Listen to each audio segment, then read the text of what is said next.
안녕하십니까. 오늘은 MRI의 첫 시간으로 베이직 프린시플의 내용을 해보도록 하겠습니다.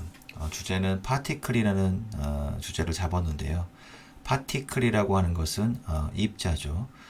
우리 인체에 있는 수소, 원자, 핵, 즉 양성자도 하나의 파티클입니다. 이 파티클을 정확히 이해를 해야지만이 우리가 그 파티클이 자기장 안에 놓였을 때 어떠한 반응을 일으키는지 우리가 이해할 수 있고, 그러므로 해서 우리가 MR 현상을 정확히 이해할 수 있기 때문에 제가 첫 주제로 파티클이라는 주제로 잡았습니다. 앞으로 MRI 뿐만 아니라 여러 메디컬 이미징에 대해서 차근차근 아주 기초적인 것부터 약간은 전문적인 것까지 아주 짧게 앞으로 영상을 업로딩을 하도록 하겠습니다.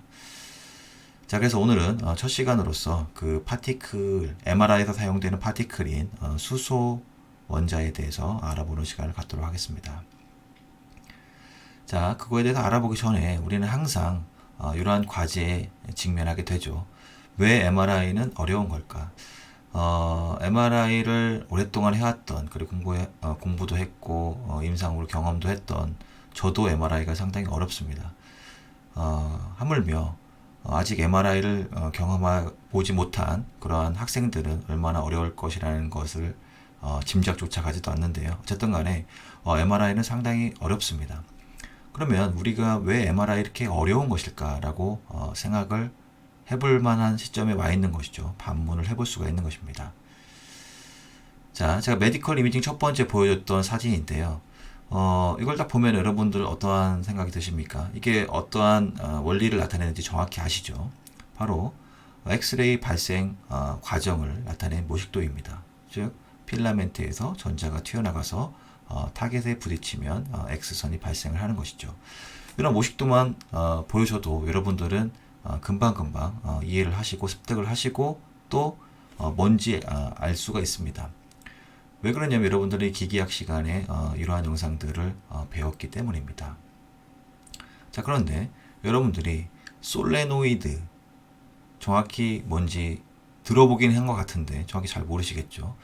솔레노이드에서 자기장의 형성 과정에 대해서 우리가 얘기를 해보려고 하면은 선뜻 우리가 얘기할 수가 없습니다. 솔레노이드가 뭔지도 지금 잘 모르는 그런 상황인 것이죠. 그런데 솔레노이드에서 자기장의 형성 과정은 더더욱 모르는 것이죠. 자, 그리고 MRI에서는 라디오 프리퀀시라고 하는 전자기파를 쏘게 되는데 이 전자기파가 뭔지, 그리고 이 전자기파는 어떻게 발생이 되는지 물어보면 우리는 선뜻 대답할 수가 없습니다. 즉 우리는 이러한 장비에 대한 이해가 정확히 되어 있지 않은 상황인 것이죠. 자, 그리고 제가 광전 효과를 설명할 때 다음과 같은 스타크래프트 사진을 통해서 설명을 드렸었는데, 제가 이게 계속해서 이거 사진을 보여주는 이유는 바로 이 고전역학을 아주 정확히 설명할 수 있는 그러한 단적인 예로 보여줄 수 있는 것이기 때문에 제가 보여드리는 건데요. 앞서서도 말씀드렸다시피 위치와 운동량을 정확히 파악할 수 있는 학문이라고 말씀을 드렸었습니다. 내가 찍은 위치로 유닛들이 이동을 하고, 즉 현재를 기준으로 미래를 예측할 수 있는 그러한 학문이 바로 고전역학, 눈으로 볼 수 있는 거시세계의 학문을 다루는 것이 바로 고전역학입니다.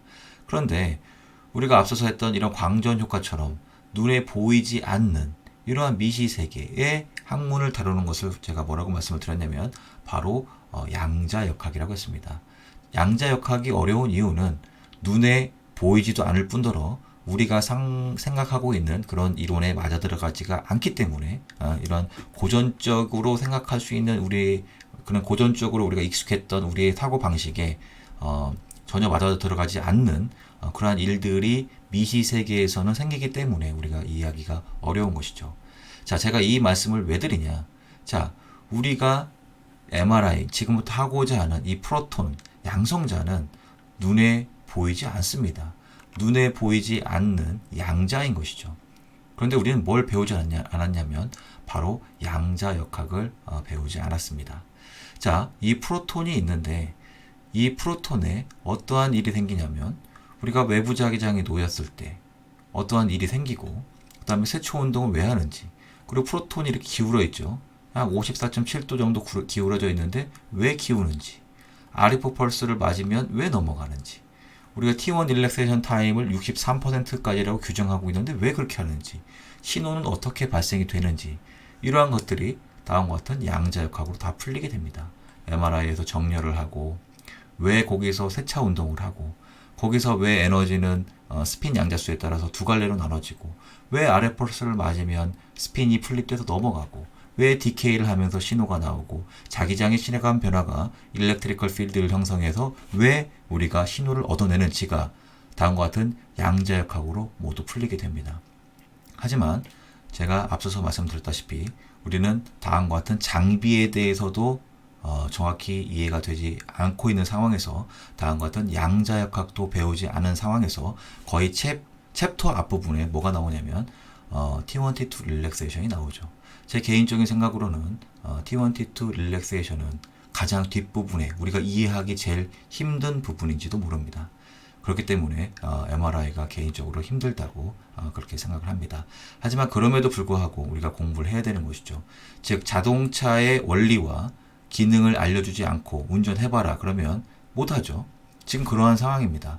그런데 우리가 하나하나 운전도 해보고 이것도 눌러보고 엑셀도 밟아보고 하면은 이게 이런 원리로 가는구나 라고 우리가 터득할 수 있듯이 우리의 양자역학과 장비에 대한 개념이 정확히 서 있지 않지만 우리가 하나하나 문제를 해결해 나가면 될 것 같습니다. 자, 좀 장황하게 설명을 드렸는데 MRI가 그렇기 때문에 어렵지만 그럼에도 불구하고 우리가 돌파구는 있다라는 말씀을 드리기 위해서 제가 이렇게 장황하게 설명을 드렸습니다. 자, 그래서 우리가 MRI를 마그네틱 레조넌스 이미징이다 이렇게 얘기를 해서 우리는 뭐라고 얘기하냐면 MRI라고 하죠. 근데 여러분들은 지금부터는 MRI를 MRI라고 하지 말고 MRY라고 얘기를 하면서 계속해서 왜 그런지에 대한 질문을 던져야지만 됩니다. 단순히 외우려고 하지 말고 왜 저런 현상이 생길까를 계속해서 지속적으로 고민을 했을 때 우리가 그 문제의 해결을 할 수가 있고 정답에 가까워질 수가 있게 되는 것입니다. 자, 그러면 우리가 이 프로톤, 우리가 프로톤에 대해서 얘기를 하자고 했죠. 자, 이 프로톤은 양성자죠. 수소 원자 핵이기도 합니다. 그 주위에 전자가 이렇게 돌고 있습니다. 자, 이 프로톤에 대해서 우리가 알기 전에 우리는 한 가지 뭘 알아야 되냐? 바로 스핀이란 단어를 알아야 됩니다. 스핀. 자, 우리가 스핀 하면은 통상적으로 뭘 생각하냐면 다음과 같이 돌고 있는 것을 상상하게 됩니다. 그래서 우리가 양성자나 아니면 전자를 뭐라고 부르냐면 우리가 스핀이라고 부릅니다. 근데 여러분들이 지금부터 이해를 해야 되는 건 뭐냐면 이 스핀이란 용어는 돌고 있기 때문에 생긴 용어가 아닙니다. 돌고 있어서 스핀이 아닌데 우리가 스핀 하면 우리가 뭐 당구 칠 때도 스핀을 먹인다고 하죠. 팽이도 마찬가지고 스핀 하면 돈다라는 개념을 갖고 있는데 이 스핀이라는 이 단어는 우리가 돌고 있기 때문에 붙여진 이름이 아니라는 것을 정확히 아셨으면 합니다. 자, 그래서 여기에 어떠한 질량이 있습니다. 이게 만약에 지구라고 해도 상관없습니다. 지구도 질량이니까. 즉 차지를 갖고 있지 않은, 즉 전하를 갖고 있지 않은 질량이 있다라고 가정을 하겠습니다. 이 질량이 이렇게 돕니다. 이렇게 도는 거죠. 그때 이 질량의 속도가 V고 이 질량이 어느 반지름 R을 갖고 이렇게 돈다고 가정을 하겠습니다. 이 질량을 M이라고 하면 요 세 가지를 다 곱하면 MVR 질량에다가 이 질량이 돌고 있는 속도에다가 요 반지름을 곱하면 이 질량에 뭐가 나오냐면 바로 L이라고 쓰고 앵귤러 모멘텀 각 운동량이다 라고 얘기를 합니다. 즉 이 질량이 돌고자 하는 벡터의 힘을 우리가 바로 요 각 운동량이다 라고 얘기를 합니다. MVR을 다 곱한 거죠. 즉 궤도를 돌았기 때문에 우리는 이것을 뭐라고 얘기하냐면 orbital angular momentum, 즉 궤도 각 운동량이다 이렇게 얘기를 합니다. 이거는 그냥 이해를 하시면 될 것 같습니다. 굳이 모르셔도 되는데 이해를 돕기 위해서 제가 설명을 드리는 겁니다. 자, 그런데 얘네들이 혼자 이렇게 돌고 매스가 혼자 돌고 있다고 한다면 이걸 우리가 스핀 앵귤러 모멘텀이다 이렇게 얘기를 하겠죠. 얘는 궤도 각운동량, 얘는 스핀 각운동량이라고 얘기를 하면 되겠습니다. 자, 그런데 자, 앞서서는 질량이었는데 이번에는 질량이 아니라 우리가 잘 알고 있는 일렉트론으로 한번 생각을 해보도록 하겠습니다. 전자.